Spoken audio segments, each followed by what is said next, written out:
আমার নাম মোহাম্মদ তাসনিমুজ্জামান শান্ত। আমি ঢাকা টেস্টগাঁও থাকি। আজকে আমি আছি এমকে ট্রেনিং সেন্টার। এখানে আমি মোবাইল সার্ভিসিং কোর্স করতেছি। এটা আমার মোবাইল সার্ভিসিংয়ের পঞ্চম ক্লাস। আজকে আমাকে মোবাইল সার্ভিসিংয়ের সবচেয়ে গুরুত্বপূর্ণ পরিবাহী সম্পর্কে ধারণা দেওয়া হয়। পরিবাহী কয় প্রকার? পরিবাহী হলো 3 প্রকার: সুপরিবাহী, অর্ধপরিবাহী ও অপরিবাহী। পাশাপাশি আমাকে মোবাইলের ব্যাটারি সম্পর্কে ধারণা দেওয়া হয়। আমরা যে ব্যাটারিগুলো ব্যবহার করি, মোবাইলের ক্ষেত্রে ব্যাটারিগুলো ভিন্ন রকমের হয়। এই দেখেন, মোবাইলে মূলত 2 ধরনের ব্যাটারি হয়, একটা হলো লিমা আর একটা লায়ন। তা বেশিরভাগ মোবাইলে বর্তমানে লিমা ব্র্যান্ডের ব্যাটারিগুলো ব্যবহার হয়। তা লিমার মধ্যে আছে লিথিয়াম ও আয়ন।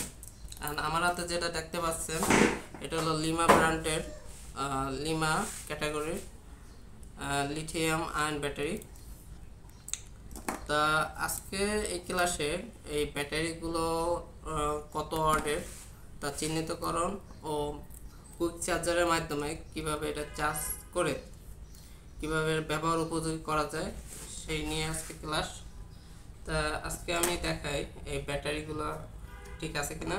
আমার হাতে একটা ব্যাটারি দেখতে পাচ্ছেন, এটা লিথিয়াম আয়ন ব্যাটারি। আমরা দেখি ডিজিটাল মাল্টিমিটার থেকে ব্যাটারি কত চার্জ আছে।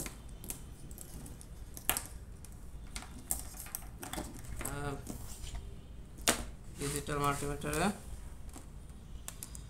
প্রথমে ব্যাটারির প্লাস প্রান্তে পজিটিভ প্রান্তে মাল্টিমিটার পজিটিভ প্রোব আর নেগেটিভ প্রান্তে মাল্টিমিটার নেগেটিভ প্রোব দিয়ে দেখি কত ব্যাটারিতে চার্জ দেখায়।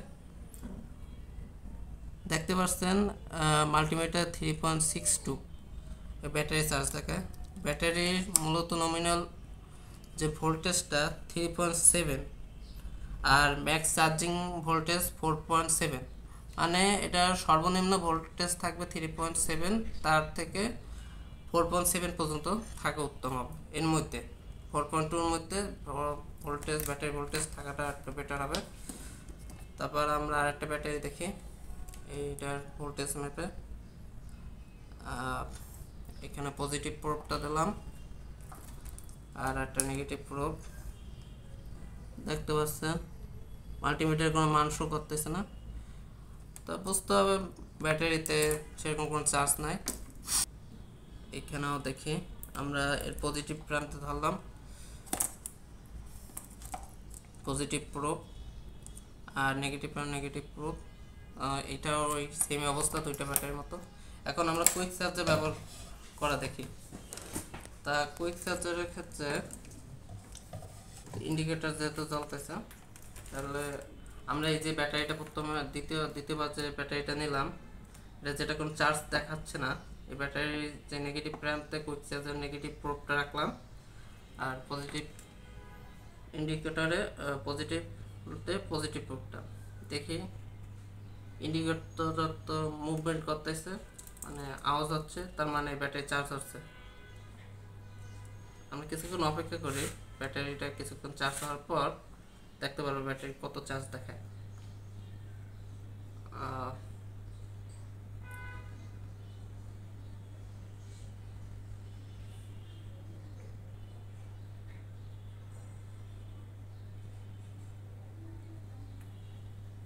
এখানে শব্দ হচ্ছে, দেখা যাচ্ছে যে ব্যাটারি চার্জ নিচ্ছে ভালোই। তো মোটামুটি ব্যাটারিটা মনে হয় কার্যকরী হবে।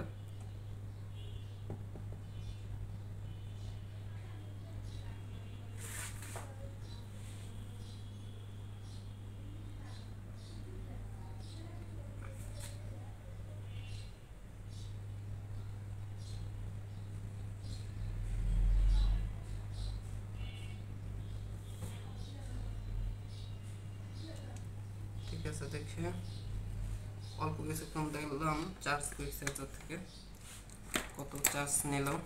এখানে মাল্টিমিটার পজিটিভ প্রোবটা ধরে আর নেগেটিভ প্রোবটা ধরে নেগেটিভ অংশে।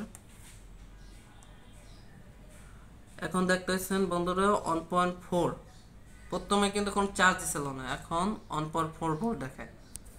একটু চার্জ খুব তাড়াতাড়ি যাচ্ছে দেখা যাচ্ছে। ব্যাটারি চার্জ খুব তাড়াতাড়ি যায়। আমরা যে কুইক চার্জার দিয়ে দেখলাম ব্যাটারিগুলো মোটামুটি চার্জ নিচ্ছে। এই কুইক চার্জার ব্যবহার করা হয় মূলত যে ব্যাটারিগুলো মোবাইলে চার্জ নেয় না সেই ব্যাটারির জন্য, মূলত যে একেবারে যে ব্যাটারি কোনো চার্জই নেয় না, মনে করেন চার্জ দিলে কোনো চার্জটা নেয় না, তো তাদের জন্য এই কুইক চার্জার ব্যবহার করা হয়, যার কারণে সহজেই এবং খুব তাড়াতাড়ি ব্যাটারি চার্জ করা যায়। কিন্তু ব্যাটারি চার্জ যদি স্থায়ী করে রাখতে চান তাহলে মোবাইলের চার্জার দিয়ে আবার দ্বিতীয়বার চার্জ করা লাগবে। তা আপনাদের তো প্রথমে দেখালাম যে মোবাইলের এই যে চার্জার দিয়ে চার্জ করে, তারপরেও চার্জ বেশিক্ষণ টেকে না, কারণ হলো মোবাইলের চার্জার থেকে দ্বিতীয়বার আবার চার্জ করা লাগবে। কুইক চার্জার তো সীমিত সময়ের জন্য তো নয়, এর জন্য বেশিক্ষণ চার্জ টিকবে না এখানে।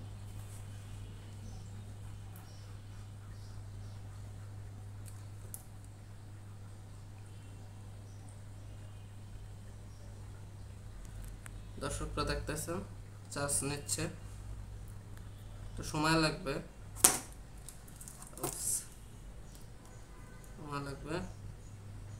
ফুল চার্জ হয়তো কিছুক্ষণ সময় লাগবে, তারপরে এটা মোটামুটি ব্যবহার উপযোগী হবে। তারপরে যখন এটা ফুল চার্জ হয়ে যাবে তারপরে এই মোবাইলের চার্জার থেকে একটু চার্জ দেওয়া লাগবে, তাহলে সম্পূর্ণভাবে মোবাইলের জন্য এটা ব্যবহার উপযোগী হবে ব্যাটারিটা।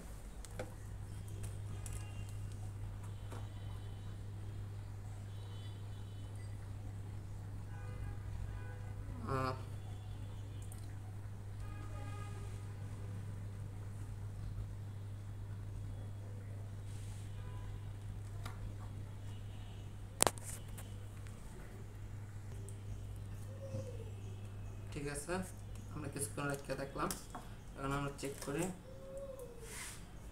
আমরা এর আগে মাল্টিমিটার, ডিজিটাল মাল্টিমিটার দিয়ে চেক করছিলাম কীভাবে ব্যাটারি কী পরিমাণ ভোল্টেজ হয়। এখন আমরা দেখি অ্যানালগ মাল্টিমিটার দিয়ে ব্যাটারি কী পরিমাণ চার্জ নিচ্ছে।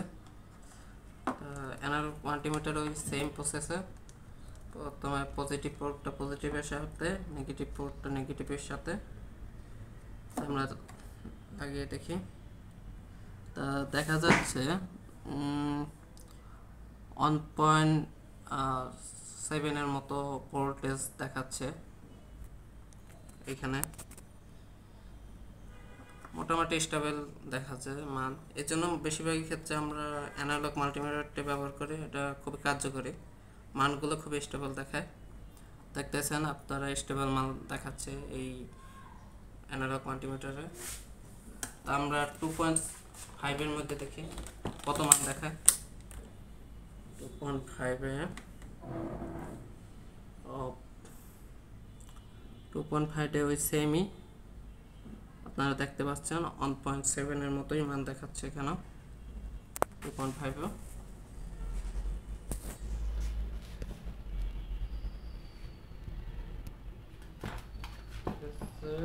0.5। আমরা ডিজিটাল মাল্টিমিটার ব্যবহার করে রাখি, এই মানগুলো স্টেবল দেখায় না, এই জন্য সমস্যা ডিজিটাল মাল্টিমিটারে। তো যার কাছে যেটা উপযোগী মনে হয় সে সেটা ব্যবহার করতে পারে। তো বেশিরভাগই ক্ষেত্রে সার্ভিসিংয়ের ক্ষেত্রে অ্যানালগ মাল্টিমিটার ব্যবহার করাটাই উত্তম। এখানেও দেখতে পাচ্ছেন কিন্তু মান কার্ডে স্টেবল দেখাচ্ছে না, 1.5, তারপর মাঝে মাঝে আবার 4, 1.4, মান স্টেবল না ডিজিটাল মাল্টিমিটার। তো আশা করি বন্ধুরা এই ক্লাসের বিষয়বস্তু আপনারা বুঝতে পারছেন, আজকে কীভাবে ব্যাটারি কুইক চার্জের মাধ্যমে তাড়াতাড়ি কীভাবে চার্জ করা যায়।